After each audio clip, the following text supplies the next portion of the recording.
ప్రార్థనను సమర్పిస్తున్నాము తండ్రి.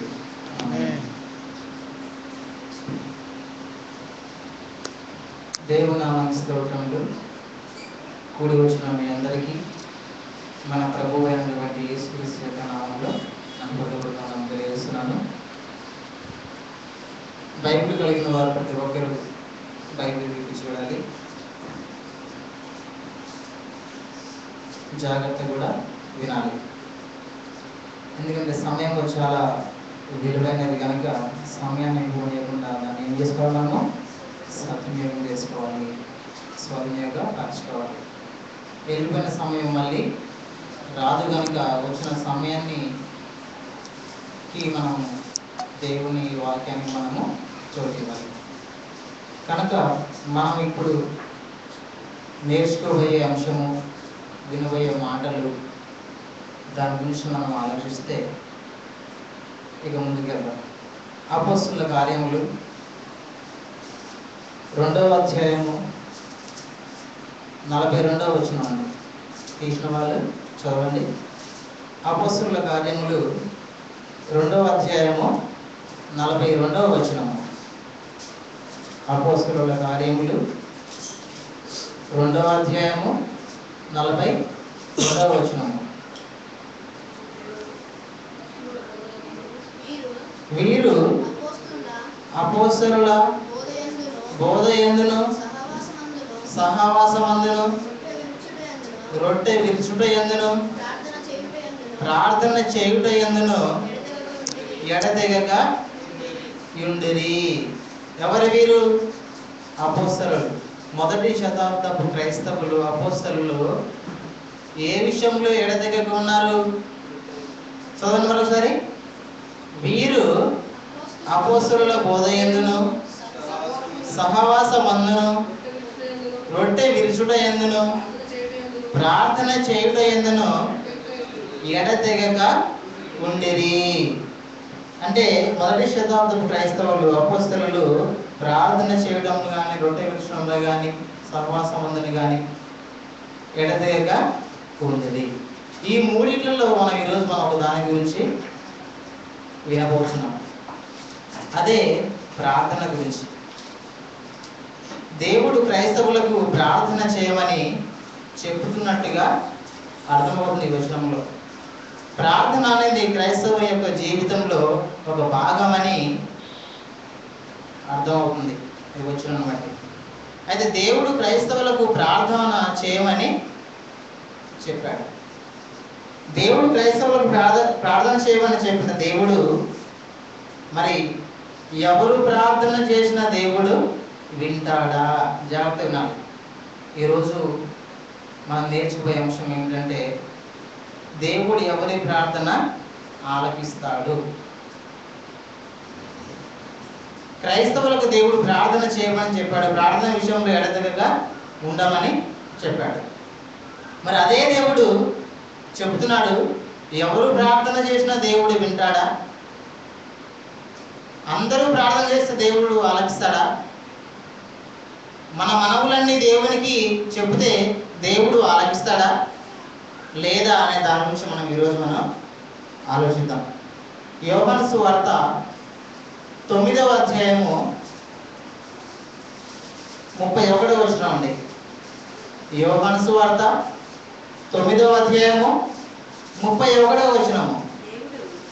దేవుడు పాపుల మనవి ఆలకింపడని ఎరుగుదును. చాలా, ఇది మీరు అనలైన్ చేసుకోండి. దేవుడట పాపుల మనవి ఆలకిస్తాడా, ఆలకించడా? దేవుడు పాపుల మనవి ఆలకించడు. ప్రార్థన చేయమని ఇప్పుడే చెప్పిన దేవుడు వెంటనే ఎందుకైనా మంచిదని ఒక ఇన్ఫర్మేషన్ ఇచ్చాడండి. చెయ్యండి ప్రార్థన అన్నాడు దేవుడు.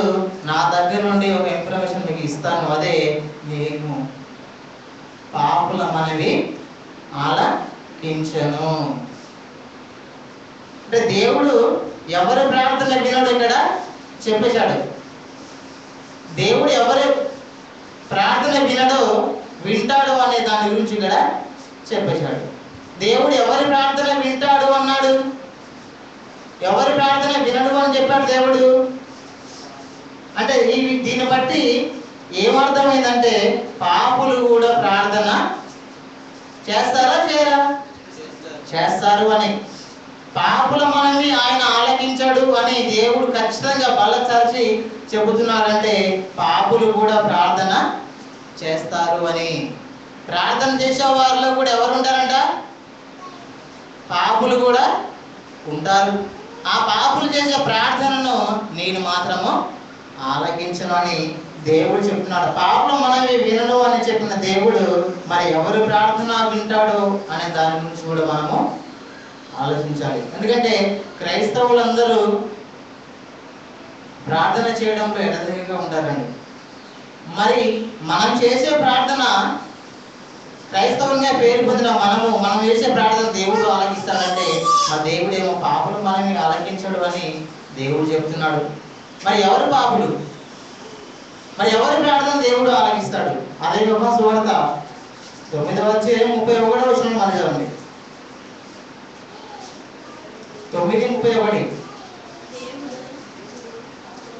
చదవండి. దేవుడు పాపుల మనవి ఆలకింపడని ఎరుగుదుము. ఎవడైనను దైవభక్తుడై ఉండి ఆయన చిత్తము చొప్పున జరిగించిన ఎడల ఆయన వాని మనవి ఆలకించును. చాలండి. దేవుడు పాపుల మనవి ఆలకించడు అని దేవుడు చెప్పేశాడు. మరి ఎవరి ప్రార్థన ఆలకిస్తాడట? ఎవడైనను దైవభక్తుడై ఉండి ఆయన చిత్తము చొప్పున జరిగించిన ఎడల ఆయన మనవి ఆలకించును. ప్రార్థన ఆలకించే ముందుగా దేవుడు ఒక కండిషన్ పెట్టాడండి. ఆలకిస్తానన్న దేవుడు ఆలకిస్తాడు. మరి ఆలకిస్తానన్న దేవుడు ముందుగా ఆయన పెట్టిన కండిషన్ ఆలోచించాలి మనం. కండిషన్ నెంబర్ 1 ఏమిటంటే, ముందుగా ప్రార్థన చేసేవారు ఎవరై ఉండాలంట? దైవ భక్తుడే ఉండాలి. దేశభక్తుడు కాదండి. ప్రార్థన చేస్తున్న మనము మన ప్రార్థన దేవుడు ఆలకించాలి అంటే మనం ఏ విధంగా ఉండాలంట? దైవ భక్తుడై ఉండాలి. దైవ భక్తుడై ఉంటేనే మనము మన యొక్క మనములు దేవునికి తెలియవస్తే దేవుడు ఖచ్చితంగా మన మనవి ఆలకిస్తాడు. దేవుని చిత్తము చొప్పున జరిగించకుండా మనం ఎన్ని ప్రార్థన చేసినా కానీ దేవుడు ఆలకించడు అని చెప్తున్నాడు. మరి ఏంటి దేవుని చిత్తము?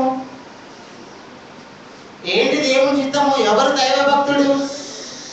ఏమండి, క్రిస్మస్ లాగానే 25వ తారీఖున క్రిస్మస్ దినాన్ని జరుపుకొని 26వ తారీఖున దాని గురించి మనం ఆలోచిస్తే న్యూస్ పేపర్లో కానీ ఆ పేపర్లో ఏమని ఇస్తారంటే 26వ తారీఖున క్రైస్తవులు, కోటాను కోట్ల క్రైస్తవులు లేదా వేలాది వేల క్రైస్తవ భక్తులు నిన్నటి క్రిస్మస్ దినాన్ని పురస్కరించుకొని బాలయేసును పూజించిరి అని పేపర్లో వస్తుంది. పేపర్లో ఏమిచ్చారు? సర్టిఫికెట్ ఏమిచ్చారు? చాలామంది 25వ తారీఖు నాడు క్రిస్మస్ దినాన్ని జరుపుకొని వేలాది వేల క్రైస్తవ భక్తులు బాలయేసును పూజించిరి. ఎవరు పూజించారంట? ఎవరు? భక్తులు. భక్తులు బాలయేసును పూజించిరి. అంటే పండుగ రోజు మాత్రమే ఆ గుడి అనేది నిండిపోతుందండి. పండుగ రోజున చర్చిలో సాపాలు వేస్తారు, ఇంకా బ్యాక్ సైడ్లో చైర్స్ వేసి, ఇంకా సరిపోకపోతే బయట ఏమేస్తారండి? టెంట్ వేస్తారు. ఎందుకు టెంట్ వేస్తున్నారు బయట? ఎందుకు వేస్తున్నారంటే పబ్లిక్ ఎక్కువయ్యారు. ఏ రోజున?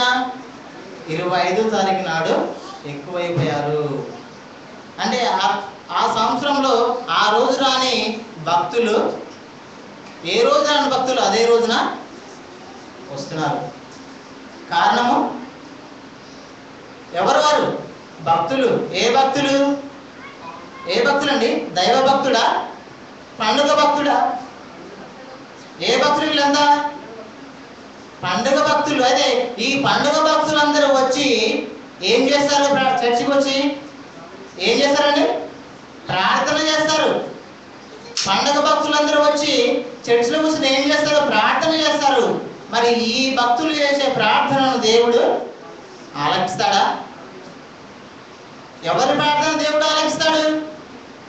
ఎవడైనను దైవ భక్తుడై ఉండి ఆయన చిత్తము చొప్పున జరిగించిన ఎడల ఆయన వారు చేసే మనవి ఆలకించును. పండగ భక్తులు మనవి దేవుడు ఆలకించడండి. దేవుని చిత్తము చొప్పున జరిగిస్తేనే దేవుడు ఖచ్చితంగా ప్రార్థన ఆలకిస్తాడు. పండగ భక్తుల ప్రార్థన మాత్రం దేవుడు ఆలకించడు. ప్రతి వారము సాంప్రదాయ ప్రకారంగా 2 గంటల పాటు కూర్చొని వాక్యం విన్నట్టుగా ఫీల్ అయ్యి వెళ్ళిపోతే వీరందరి ప్రార్థన ఆలకిస్తాడా అని మనం అనుకుంటే దేవుడు ఆలకించాడు. దేవుడు ఎవరు ప్రార్థన ఆలకిస్తాడు? మీరు చర్చికి వచ్చారు, వాక్యం విన్నారు, విన్నట్టుగానే ఫీల్ అయ్యి ఇంటికి వెళ్ళిపోతే మీ యొక్క ప్రార్థనలో మీరు దేవునికి ప్రార్థన చేసినప్పుడు ఆ ప్రార్థన దేవుడు ఆలకిస్తాడని మనం అనుకుంటే దేవుడు ఆలకించడండి. ఎవరు ప్రార్థన ఆలకిస్తాడు?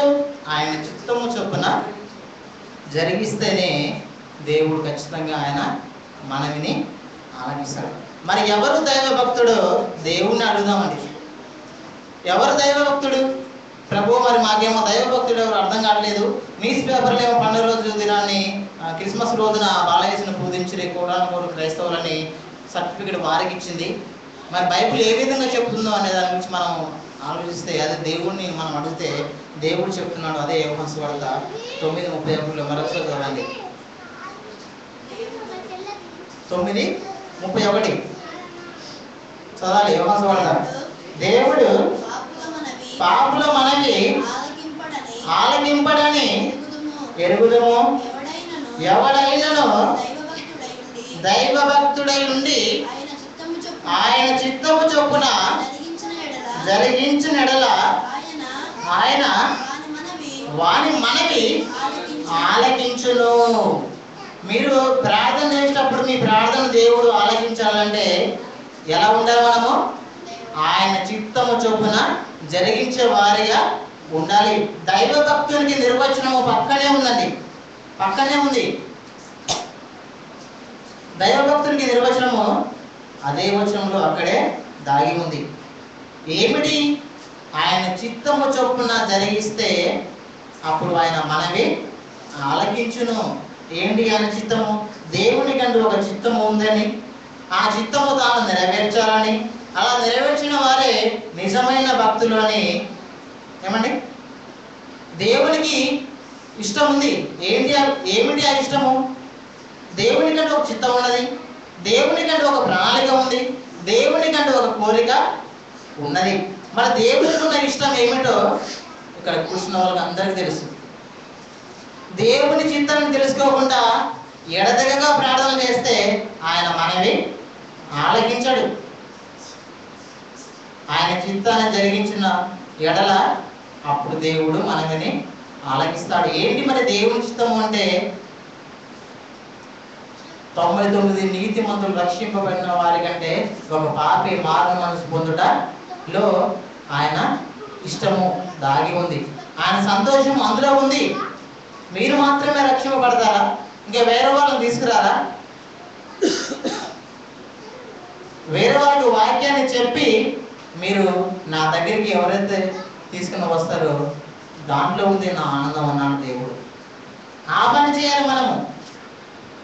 దేవుని పిల్లలు ఎవరైతే ఉన్నారో వారు భక్తులని దేవుడు ట్రీట్ చేసి వారి ప్రార్థన మాత్రమే వింటున్నాడు అన్నట్టుగా దేవుడు చెప్తున్నాడు. అందుకే అద్భుతమైన ఒక మాటను మీకు చెప్పాలనుకుంటున్నాను. ఎవడైనా దైవ భక్తుడై ఉండి ఆయన చిత్తము చొప్పున జరిగించినడల ఆయన మనవి ఆలకించును. దీన్ని జాగ్రత్తగా ఆలోచించండి. మన ప్రార్థన దేవుడు ఆలకించాలంటే ఆయన చిత్తాన్ని మనము జరిగించాలి. ఎవరైతే ఆయన పని జరిగిస్తారో, చిత్తము జరిగిస్తారో, ఆ పని జరిగించే ఆ వ్యక్తి ప్రార్థన ఆలకించును. మన ప్రార్థన ఆలకించాలని మనం అనుకుంటాం. కానీ ఈ ప్రార్థనను దేవుడు వినాలి అనుకుంటే మనము ముందుగా ఆయన చిత్తాన్ని మనం ఏం చేయాలి? జరిగించాలి. మరొకసారి చదవండి. ఎవడైనా దైవభక్తుడై ఉండి ఆయన చిత్తము చొప్పున జరిగించిన ఎడల ఆయన మనవి ఆలకించును. ఆయన మనవి. ఈ వచనాన్ని వేరు చేయండి, జాగ్రత్తగా ఆలోచించండి. ఈ యొక్క వచనాన్ని వేరు చేసి మనం ఆలోచిస్తే పని వేరు, చిత్తము అంటే ప్రార్థన వేరు, ఆయన యొక్క పని వేరు. మనం ప్రార్థన చేస్తే దేవుడు వినాలి అంటే ముందు ఏం జరిగించాలి? మనము చిత్తాన్ని జరిగించాలి. ఎవరి చిత్తము? దేవుని యొక్క చిత్తము. ప్రార్థనే దేవుని యొక్క పని కాదు. ప్రార్థనే పని అనుకుంటున్నారు. ప్రార్థన పని అనుకొని 24 గంటలు ప్రార్థనలోనే గడుపుతారు. ఎవరు గడిపేది 24 గంటలు ప్రార్థనలో? ప్రార్థన చేసేవారు. ఇదే దేవుని యొక్క పని. ఎడతెగక ప్రార్థన చేయమని చెప్పిన దేవుడు, అందుకే మేము ఎల్లప్పుడూ ప్రార్థనలో ఉంటాము అని చెప్పేసి ప్రార్థనలు గడుపుతున్నారు తమ యొక్క జీవితాన్ని. మరి ఇక్కడ ఏమని సెలవిస్తుందో లేగాము, ఎవడైనాను దైవభక్తుడై ఉండి ఆయన చిత్తము చొప్పున జరిగించిన ఎడల ఆయన మనవి ఆలకించును. ప్రార్థన దేవుని పని కాదండి. పని వేరు, ప్రార్థన వేరు. పని వేరు, ప్రార్థన వేరు. పని చేస్తే ప్రార్థన ఆలకిస్తానన్నాడు దేవుడు. ప్రార్థన చేయడము పని అసలు కానే కాదు. పని చేయాలి, తర్వాత ప్రార్థన చేయాలి. ప్రార్థన చేయడం అనేది అసలు దేవుని పని కానే కాదు. అది ఒక భాగము. దేవునికి మనకి ఎడబాటు కాకుండా ఉండటానికి ప్రార్థన చేయడం, దేవునితో మాట్లాడడం వేరు, పని చేయడము వేరు. నువ్వు పని చేయాలి, ఆ తర్వాత ప్రార్థన చేయాలి. అప్పుడు దేవుడు నీ యొక్క మనవి ఆలకిస్తాడు. దీన్ని ఎందుకు ఇంత హైలైట్ చేస్తున్నానంటే, మాటికి ఎందుకు ప్రార్థన గురించి పని చేస్తేనే దేవుడు ప్రార్థన ఆలకిస్తాడు అని చెప్తున్నానంటే, ఈ యొక్క ప్రార్థన చేయడమే పని అనుకునే వాళ్ళు చాలా మంది ఉన్నారండి. ప్రార్థన చేస్తాం సరిపోతుంది, పాపందరూ మారిపోతారు అనుకుంటున్నారు. పని జరిగింది ఏది కాదు, ఏది జరగదు. ప్రార్థన చేయడమే పని అనుకున్న వాళ్ళు చాలా మంది ఉన్నారు. వాళ్ళు ఎవరు కాదు, మన క్రైస్తవుల్లోనే ఉన్నారు. వీళ్ళే కొన్ని గోపురాలు కట్టేశారండి. ప్రార్థన పని అనుకున్న వాళ్ళు కొన్ని గోపురాలు కట్టేశారు. వాటి పేరేంటి? Prayer towers. జాగ్రత్తగా వినాలి. ఆత్మ సంబంధమైన సంగతులతో ఆలోచిద్దాం. ఎందుకంటే లేఖనము మనిషిని ఇచ్చిన వాటి కలగలేదు కనుక, దేవుడు రాయిస్తే అపోస్తలులు రాశారు కనుక ఉన్నది ఉన్నట్టుగా మనం ఈరోజు మనము ఆలోచిద్దాం. ప్రార్థనే పని అనుకున్న వాళ్ళు ఉన్నారు. వారు కొన్ని గోపురాలు, ప్రేయర్ టవర్స్ కట్టేసి ఆ ప్రేయర్ టవర్లో ఏం చేస్తారంటే రోజు ఏం చేస్తారు? ప్రార్థన చేస్తారు. రోజుకి ఎన్ని గంటలు? 24 గంటలు. 24 గంటలు ప్రార్థన చేస్తే మరి 24 గంటల్లో ఒక రోజు అయినప్పుడు మరి దేవుని పని ఎప్పుడు చేస్తున్నారు? వీళ్ళు ఎప్పుడు చేస్తారు అంటే దేవుడు వీళ్ళ యొక్క ప్రార్థన ఆలకిస్తాడా? జాగ్రత్త వినాలి. అంటే వారి గురించి అని కాదండి, ప్రార్థన చేయటమే దేవుని పని అనుకోవడము చాలా రాంగది. ప్రార్థన చేయమన్నాడు, కానీ ఎప్పుడు చేయమన్నాడు? పని చేసి ప్రార్థన చేయమన్నాడు. వాళ్ళు రోజు ప్రార్థన చేస్తాడు, టైం అంతా గడిచిపోతుంది. మా దేవుని పని ఎప్పుడు చేస్తాడు ఆ రోజులో అంటే దాన్ని బట్టి ఆలోచిస్తే అతను పనే చేయడు. మరి పని చేయనప్పుడు, చిత్తాన్ని జరిగించినప్పుడు దేవుడు ఆయన మనవి ఎలా ఆలకిస్తాడు అనుకుంటున్నారు మీరు? ఆలకిస్తాడా? లేదు. మరి అదేవిధంగా మనం కూడా పని చేయకుండా ప్రార్థనలు ఎడతెగక ప్రార్థన చేస్తే ఆయన మన మనవి ఆలకిస్తాడా? ఏ రోజైనా ఆలోచించాము మనం? పని చేయాలి. చర్చికి రావడం ఒక పని కాదు, వాక్యాన్ని చదవడమే పని కాదు. పని ఏంటంటే ఒక పాపి మారు మనసు పొందితే నా ఆనందము అందులో ఉంది అన్నాడు దేవుడు. ఆయన ఆనందాన్ని మనం కళ్ళ చూడాలంటే ఒక పాపికి మనం ఏం చేయాలి? సువార్తను ప్రకటించాలి. అందుకని దేవుడు అంటాడు, సువార్త ప్రకటించే వారి పాదములు ఎంతో సుందరములైనవి. పాదాలు ఎందుకు మెచ్చుకుంటున్నాడు అక్కడ? వెళ్ళి వాక్యాన్ని చెప్తే కనుక. పని చేసిన తర్వాత చేస్తేనే వింటానన్నాడు దేవుడు.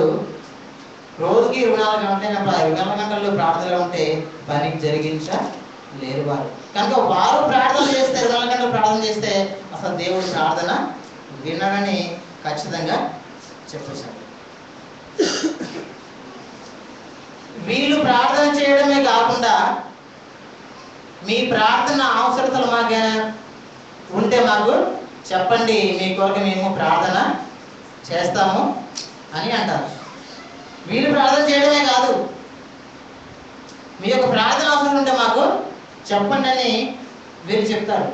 వీళ్ళు చేసేదే తప్పు అయితే మరొక ప్రార్థన గురించి వీళ్ళు చేయడము మరొక తప్పు. మొదటి తప్పు ఏంటిదండి? దేవుని పని చేయకుండా ఉండడం తప్పు. రెండవ పని చేయకుండా ప్రార్థన చేయడము. మూడవ తప్పు ఏంటిది? అసలు వీళ్ళు పని చేయకుండా వేరే వారి ప్రార్థన గురించి వీళ్ళు చేయడం మూడవ తప్పు. ప్రార్థన చేయడము కరెక్టే, కానీ ఎప్పుడు చేయాలి? పని జరిగించినప్పుడే నీవు ప్రార్థన చేయాలి. ఏమన్నా మీరు అలాగే అంటారు, ఎవరైనా కుమారుడు తండ్రి దగ్గరకు వచ్చి అడిగితే తండ్రి ఇవ్వడా? ఇస్తారు కదండి, అడిగినప్పుడు ఇస్తారు కదా అని అనుకోవచ్చు. మనకు ఉండొచ్చు జాలి గుణము, మానవత్వం మనకి ఉండొచ్చు, కానీ ఇప్పుడు డిగ్నిటీ మీకు తెలియదు. దేవుని యొక్క తత్వము, దేవుని యొక్క గుణము మీకు తెలియదు. దేవుడు చెప్పాడు, చెప్పిన దాన్ని మళ్ళీ ఆయన వెనక్కు తీసుకోడు. ఆయన పక్షపాతి కాదు. ప్రార్థన చేయమన్నాడు, ఓకే, దానికంటే ముందుగా పని జరిగించమని చెప్పేశాడు. ఇవన్నీ సెంటిమెంటల్ డైలాగ్స్ అన్ని.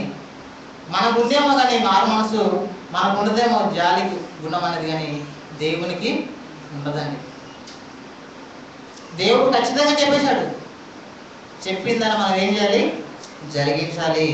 ప్రారంభము నుండి దేవుని యొక్క క్యారెక్టర్ మనం ఆలోచిస్తే అసలు ప్రార్థన విషయంలో దేవుడు ఎంత ట్రిక్గా ఉన్నాడో, ఎంత పద్ధతులు ఆయన పాటించాడో ఈరోజు మనం చరిత్రాత్మకంగా వెళ్ళి ఆలోచిస్తే మనకు ఖచ్చితంగా దేవుని యొక్క గుణము అర్థమవుతుంది,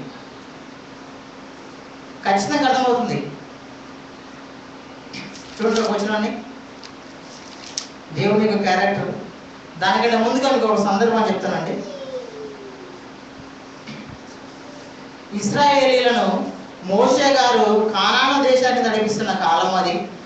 ఆ ప్రయాణంలో అమోరీల ప్రాంతము గుండా ద్వారమున వెళ్ళవలసిన అవసరత వచ్చింది. అప్పుడు మోషే ద్వారా ఇశ్రాయేలీలకు ఒక మాట దేవుడు చెప్పాడు. క్రైస్తవులైన మనము ప్రార్థన పని చేయకుండా ప్రార్థన చేస్తే దేవుడు వినాడు కదా, నాకు తెలుసు ఇదంతా, కానీ ఇప్పుడు పాస్టర్ గారికి చెప్పే మేము ప్రార్థన చేయించుకునేవారు అనేవాళ్ళు కూడా చాలామంది ఉన్నారండి. కనుక పని చేయకుండా ప్రార్థన చేస్తే దేవుడు ఆలకించడం తెలిసిన మనము తెలివితో ఏం చేస్తారంటే, పాస్టర్ గారితో ప్రార్థన చేయించుకుంటాను అప్పుడు ఆలకిస్తాడు దేవుడు అని అనుకుంటారు. కానీ పాస్టర్ గారు చేసే ప్రార్థన కూడా జాగ్రత్తగా ఉండాలి.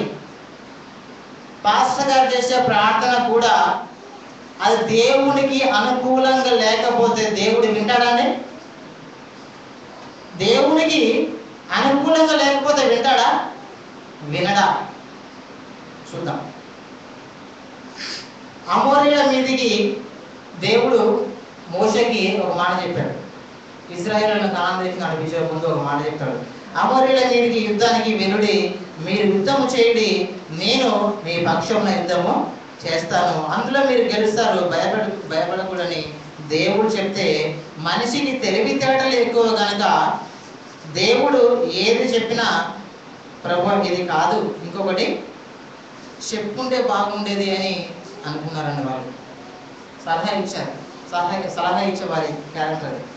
అలా కాదు, ముందు వేగుచూచు వారిని పంపిద్దాము, వాళ్ళు ఇచ్చిన ఇన్ఫర్మేషన్ బట్టి ఆ తర్వాత మేము వెళ్తాము. కానీ దేవుడు ఇన్ఫర్మేషన్ ఇచ్చిన తర్వాత కూడా ఆయనను వాళ్ళు నమ్మలేదండి. ఇప్పుడు చూడండి వచ్చినాను, ద్వితీయోపదేశ కాండము 1వ అధ్యాయము 42వ వచనం అండి.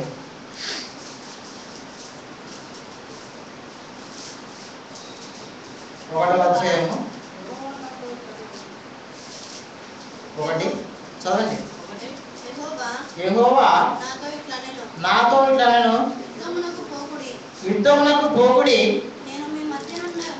నేను మీ మధ్య ఉండను గనుక వెళ్ళకుడి. మీరు వెళ్ళినను మీ శత్రువుల ఎదుట హతము చేయబడుదురని వారితో చెప్పుము. ఆ మాటలు నేను మీతో చెప్పినప్పుడు మీరు వినక యెహోవా మాటకు తిరుగుబడి మూర్ఖులై ఆ మన్యమునకు వెళ్ళితిరి.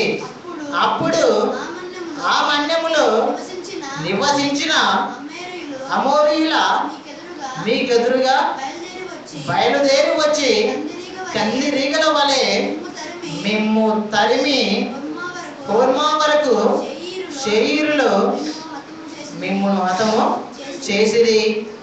తరువాత మీరు తిరిగి వచ్చి యెహోవా సన్నిధిని ఏడవగా యెహోవా మీ మొరను లక్ష్య పెట్టలేదు, మీ మాట వినలేదు. దేవుడు చెప్పిన పని చేయకపోతే వాళ్ళు చేసిన మనవినంట లక్ష్య పెట్టలేదు, వారి యొక్క మాట వినలేదు. మీ పక్షాన ఉంటాను బాబు, మీరు వెళ్ళి యుద్ధం చేయండి దేవుడు చెప్తే, అలా కాదు ఇంకో మాట చెప్పిన బాగోడేది అనుకున్న వాళ్ళు వినలేదండి. దేవుడు చెప్పిన పని చేయకుండా ఇంకా వేరే చేస్తే దేవుడు వింటాడండి?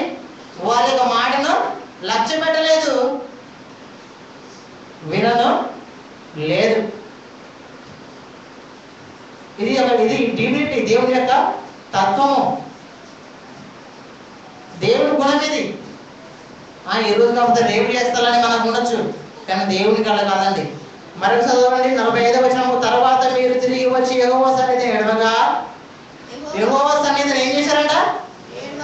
ఏడవగా యెహోవా మీ యొక్క మొరను లక్ష్య పెట్టలేదు, మీ మాటను వినలేదు. ఎందుకు వినలేదు? కారణం ఉంది. ఎందుకు వినలేదు? ఉంది. మీ యొక్క మాటను లక్ష్య పెట్టలేదు, మీ యొక్క మాటను ఆయన వినలేదు. ఎక్కడికి వచ్చి దేవుడికి వాళ్ళు చెప్తున్నారు? యెహోవా సన్నిధికి వచ్చి ఏం చేస్తున్నారంట? ఏడవగా ఏడుస్తున్నారు. ఏడుస్తున్నా కానీ దేవుడు వారి యొక్క మొరను లక్ష్య పెట్టలేదు, వారి యొక్క మాటను వినలేదు. మరి మనము కూడా దేవుడు చెప్పిన పని చేయకుండా దేవుడి సన్నిధికి వచ్చి మనము ఆయన సన్నిధికి వచ్చి మనం ఏడిస్తే దేవుడు వింటాడా అండి? మన ప్రార్థన ఆలకిస్తాడా? పాపుల మనవి ఆయన ఆలకించడు. మరి ఎవరు ప్రార్థన ఆలకిస్తాడు? ఎవరైనా సరే దైవభక్తుడై ఉండి ఆయన చిత్తము చొప్పున జరిగించినడలా ఆయన మనవి ఆలకించును. 46వ వచనం చదవండి. కాగా మీరు కాదేశులో బహుదినములు నివసించాలి. కనుక మనం మొదటిగా మన దేవుని యొక్క చిత్తాన్ని మనము జరిగించాలి. అలా జరిగించినట్లా దేవుడు మన యొక్క మనవిని ఆలకిస్తాడు. మరి ఏంటిది దేవుని యొక్క చిత్తము? ఏంటి దేవుని యొక్క ఉద్దేశము? దేవుని యొక్క ఆలోచన ఏమిటి? ఏమై ఉన్నది?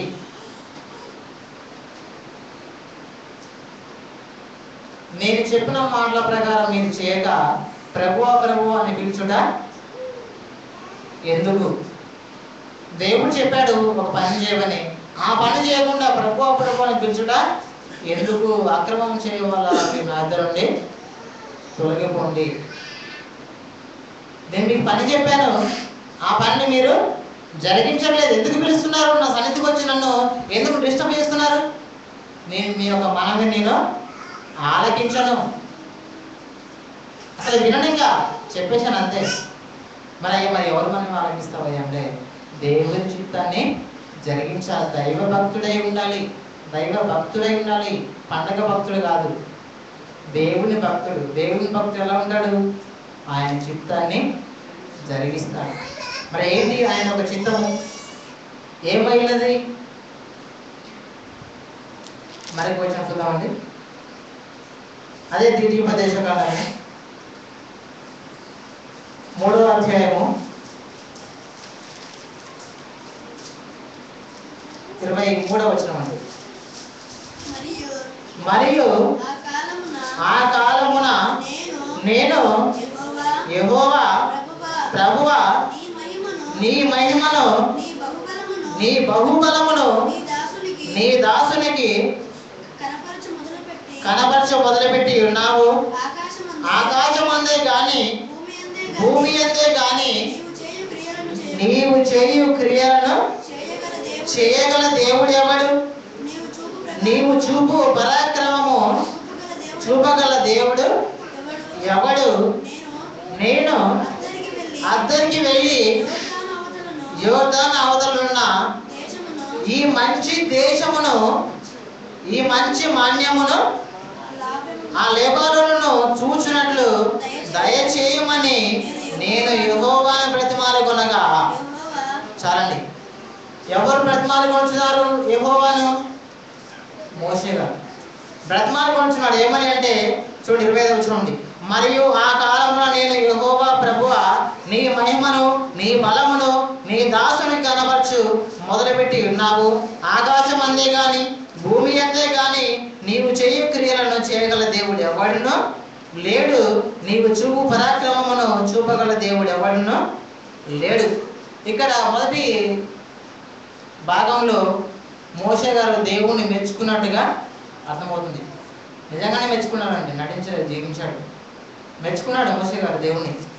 ఆ తర్వాత మళ్ళీ ఏమని సెలవిస్తుంది చూడండి.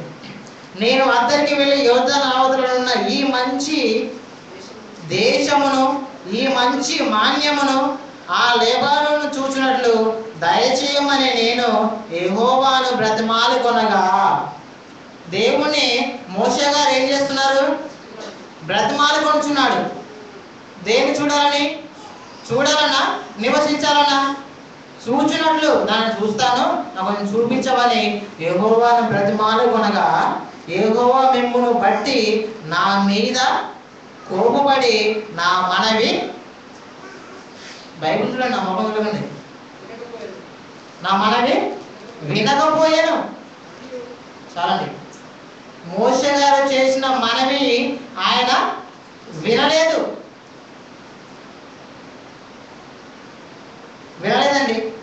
మోషే గారు లాంటి ఆ దైవ భక్తుడే ప్రార్థన చేస్తే, మనవిని దేవునికి చెబితే ఆయన యొక్క మనవి వినలేదు. మనమెంతండి? After all మనమెంత? ఇశ్రాయేలును నడిపించాడు కానాను దేశానికి. మనం ఏ రోజైనా పాపులు దేవుని ఎదురు తీసుకొస్తున్నామా? లేదే. ఆయన మనవిని లక్ష్య పెట్టలేదు, వినలేదు అయినప్పుడు మన ప్రార్థన ఆలకిస్తాడా? ఆలకిస్తాడు. కానీ ఎప్పుడు ఆలకిస్తాడు? దేవుడి చిత్తాన్ని జరిగించినప్పుడే దేవుడు ఆలకిస్తాడు. అంతేగాని నువ్వేది చేయకుండా 24 గంటలు ప్రార్థన చేస్తే అదే పని అనుకుంటే పొరపడిపోతున్నాం. అది పని కాదు, అది ప్రార్థన. దేవుడితో మాట్లాడడం. ప్రార్థన వేరు, పని వేరు. ప్రార్థన చేయి, ఎప్పుడు ఆలకిస్తాడు? పని చేసినప్పుడు దేవుడు ఆలకిస్తాడు. అదే ద్వితీయోపదేశకాండము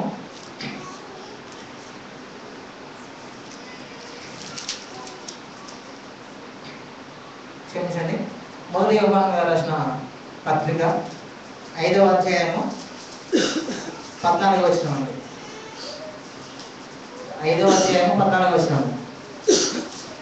1 యోహాను గారు రాసిన పత్రిక, యోహాను గారు రాసిన మొదటి పత్రిక 5:14.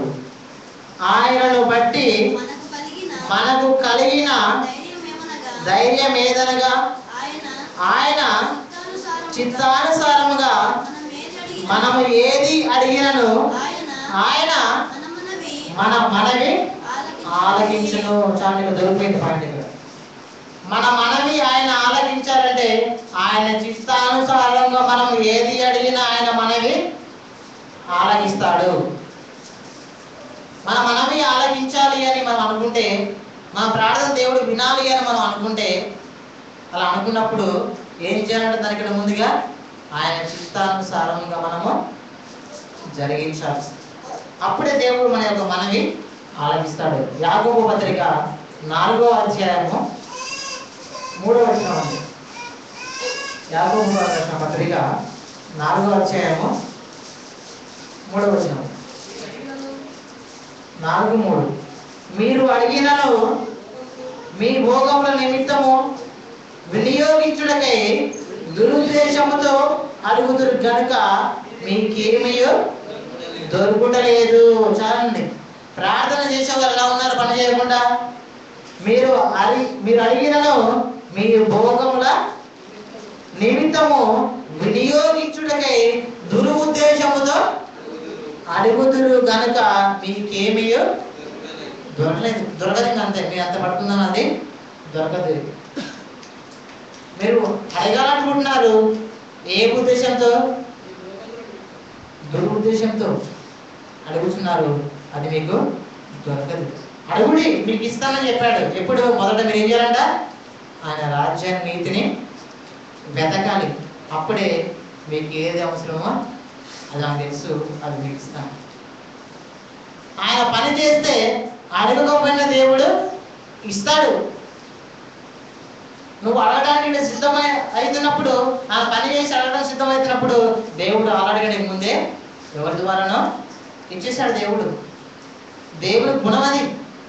పని చేయకముందు పని చేయకుండా ప్రార్థన చేసి దేవుడి దగ్గరికి వచ్చి అడుగుకుంటే దేవుడు ఏదో ఇస్తారనుకుంటే పొరపాటండి. ప్రార్థన చేయాలి, అడగాలి. అది మన వంతు, అడిగే వంతు మంది, పని చేసే వంతు కూడా మనదే. మరి దేవుడు చెప్పాడు కదా, అందుకనే ప్రభావం పిలుచుడు ఎందుకు? నేను చెప్పిన మాట ప్రకారం మీరు చేయట్లేదు. మరి అడిగితే ఇస్తాడా? దానికి ఏమన్నా రుజువు ఉందా? చూద్దాం. అది కూడా మొదటి రాజుల గ్రంథము. అడిగితే అసలు దేవుడు ఇస్తాడో లేదో అనే దాని గురించి, అంటే పని చేసి అడిగితే దేవుడు ఇస్తాడా లేదా అనే దాని గురించి మనం మాట్లాడుతున్నట్టు. మొదటి రాజుల గ్రంథము 3వ అధ్యాయము 10వ వచనము. మొదటి రాజుల గ్రంథము 3వ అధ్యాయము 10వ వచనము. సొలొమోను చేసిన ఈ మనవి ప్రభువునకు అనుకూలమాయను గనుక దేవుడు అతనికి ఇలాగు సెలవిచ్చెను. చాలండి. సొలొమోను చేసిన ఈ మనవి ప్రభువునకు అనుకూలమాయను. అనుకూలమైన, కష్టంగా అయినా అనుకూలమైన. ఎవరికి అనుకూలమైంది? దేవునికి. సొలొమోను చేసిన ప్రార్థన దేవునికి అనుకూలమైన గనుక దేవుడు అతనికి ఇలాగో సెలవిచ్చెను. దీర్ఘాయుడైనను ఐశ్వర్యముడైనను నీ శత్రువుల ప్రాణముడైనను అడుగక న్యాయములను గ్రహించుటకు వివేకమును అనుగ్రహించునని నీవు అడిగితివి. నీవు ఇలాగున అడిగినందున నీ మనవి ఆలకించుచున్నాను. బుద్ధి వివేకములు గల హృదయము నీకు ఇచ్చుచున్నాను. ఏమండి? బుద్ధి వివేకములు ఎవరికి ఇస్తున్నాడు? దేవుడు సొలొమోనుకి ఇస్తున్నాడు. ఆయన మనవి దేవుడికి ఇష్టమైంది, దేవుడికి ఇష్టానుసారంగా ఉన్నది. దేవుడికి ఇష్టానుసారంగా ఉన్నదంటే దేవుడికి నచ్చిన పని ఏదో చేశాడు అని. మరి దేవుడు అదే విధంగా దేవుడు యేసుక్రీస్తుని బట్టి కూడా దేవుడు ఏం చేశాడు? ఆనందించాడు. ఇదిగో ఈయన నా ప్రియ కుమారుడు, ఈయన యందు నేను ఆనందిస్తున్నాను. ఈయన మీతో చెప్పినది చేయదనడా? చేయుడు అన్నాడా? చేయుడి. ఈయన మీతో ఒక మాట చెప్తాడు, అది మీరు చేయుడు. ఎందుకంటే నేను ఈయన ఎంతో ఆనందిస్తున్నాను కనుక ఈయన చేసేవన్నీ కరెక్ట్గానే ఉన్నాయి, మంచివన్నీ. కనుక మీరు ఈయన మాట వినుడి. మన ప్రార్థన దేవుడు ఆలకించాలంటే మనం ఆయన మొదట మన పైన మనము జరిగించాలి. మరొక వచ్చిన చూద్దామండి. ఎల్లప్పుడూ ప్రార్థనలో ఉంటే అసలు మనకి ఎంత ప్రమాదం ముంచుకొస్తుందో లేఖనం సెలవిస్తుంది. ఆ ప్రార్థన పన్నెండుకున్న వారు ఉన్నారు, దాంట్లోనే అసలు మునిగిపోతూ ఉన్నారు. దాని గురించి ఒక మాట చూద్దాం. లూకాసు వార్త 20వ అధ్యాయము 47వ వచనం అండి. లూకాసు వార్త 20వ అధ్యాయము 20:47.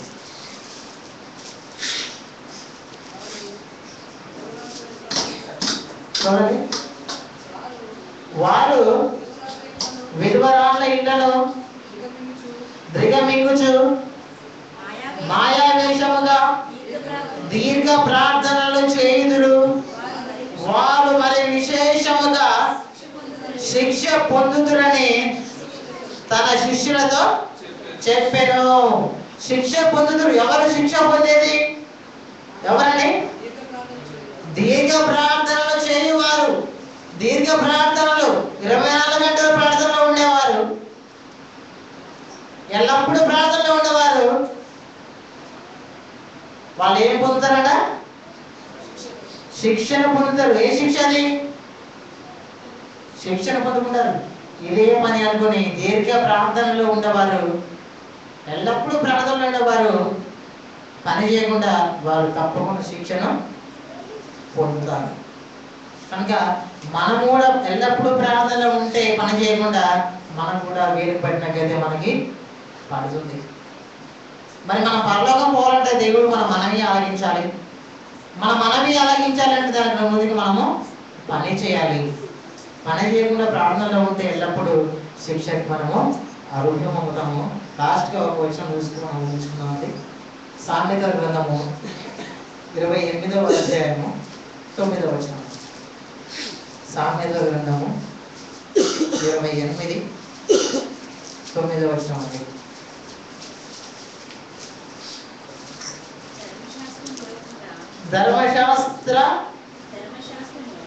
ధర్మశాస్త్రము వినబడకుండా చెవిని తొలగించుకుని ప్రార్థన, చెవిని తొలగించుకుని వాని ప్రార్థన హేయము. హేయం అంటే ఏంటండి? చెప్పండి. ఏమంటే దేవుడు వింటాడా? వినడా? వినడు. ధర్మశాస్త్రము వినబడకుండా చెవిని తొలగించుకొను ప్రార్థన హేయము. అంటే వాక్యము వినకుండా, వాక్యం అక్కడ ఆ చోటున వినబడకుండా నీవు చేసే ప్రార్థన హేయము. అంటే ప్రార్థన చేయ మంచిదే, ఆ ప్లేస్లో ఏముండాలి? ప్రార్థన చేసే ప్లేస్లో స్థలంలో ఏముండాలి? వాక్యం ఉండాలి. వాక్యం లేకుండా నువ్వు ఎన్ని గంతులు వేసినా శిక్షకు నీవు అర్హులం అవుతావు. దేవుని ప్రార్థన వినడు, నీ మనవి ఆలకించాడు, పాపల మనవి ఆయన ఆలకించాడు. పరలోకానికి ఎవరు వెళ్తారండి? పని చేసి ఏం స్వతంత్రించుకోవాలి? పరలోకాన్ని స్వతంత్రించుకోవాలి. పని చేసిన వారికి పరలోకము, మరి పని చేయని వారికి పరలోకం ఉండదా? ఉండదు. మరి వాళ్ళెవరు? నీతిమంతులా అనీతిమంతులా? అనీతిమంతులు, పని చేయని వారు, పాపులు.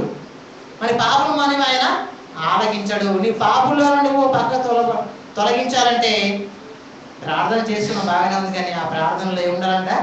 వాక్యము ఉండాలి. వాక్యం లేకుండా పాపే మారడు. నువ్వు వెళ్ళి చెప్పకుండా పాపే మారడు. నువ్వు ఇక్కడ మోకాళ్ళతో మోకరించి ప్రార్థన చేస్తే పాప మారతాడా? లేదు అండి. అది నీకు మంచిది, కానీ ఎదుటి వ్యక్తికి మంచిది కావాలంటే లేచి వెళ్ళి వాక్యాన్ని చెప్పాలి. వింటే మార మనసు పొందాడు. వినకపోతే అతనికి వాక్యం ఎలా ఉంటుంది? వ్యతిరేకంగా ఉంటుంది. వినడు. వినకపోతే అతనికి నష్టం. నమ్మి బాప్తిసం పొందినవాడు రక్షింపబడను, నమ్మని వారికి శిక్ష విధింపబడను. మీ వంతు ఏమిటంటే సర్వలోకానికి వెళ్ళి సర్వ సృష్టి సువార్తను ప్రకటించడం మీ వంతు. నమ్మి మారు మనసు పొందేది తన వంతు. కనుక పని చేయకుండా ప్రార్థన చేస్తే దేవుడు ఖచ్చితంగా మన మనవి ఆలకించాడు. మన మనవి ఆలకించాలంటే మనము ఏం చేయాలి? ప్రార్థన చేయాలి. దీన్ని బట్టి మనకేమర్థమైందండి? ఇప్పుడు ఏమర్థమైంది? పాపుల మనవి ఆయన ఆలకించడు. పాపుల మనవి ఆలకించడు అంటే ప్రార్థనలో ఎవరు చేస్తారట ప్రార్థనను? పాపులు కూడా ప్రార్థన చేస్తారు.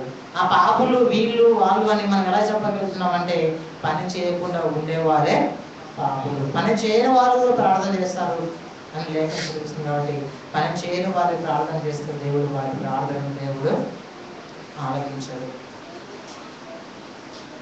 పాస్టర్ గారితో చేయించిన ఆ ప్రార్థన దేవునికి అనుకూలంగా లేకపోతే దేవుడు అతని ప్రార్థన కూడా దేవుడు ఆలకించాడు. నువ్వు వాళ్ళ ప్రార్థన ఎందుకు చేస్తున్నావు? వాళ్ళ పనే చేయరు అని చెప్పేసి పని చేస్తే నేను ప్రార్థన ఆలకిస్తానని అనే తెలుగు దేవుడికి ఉంటుంది.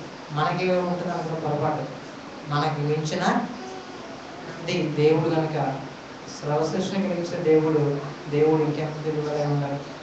కనుక పని చేయాలి, ప్రార్థన చేయాలి, పరలోకాన్ని స్వాతంత్రించుకోవాలి. దేవుడు ఈ కొన్ని మాటలు దేవుడు మాట్లాడే విధంగా దేవుడి ఫలింప చేయడం. ఆమె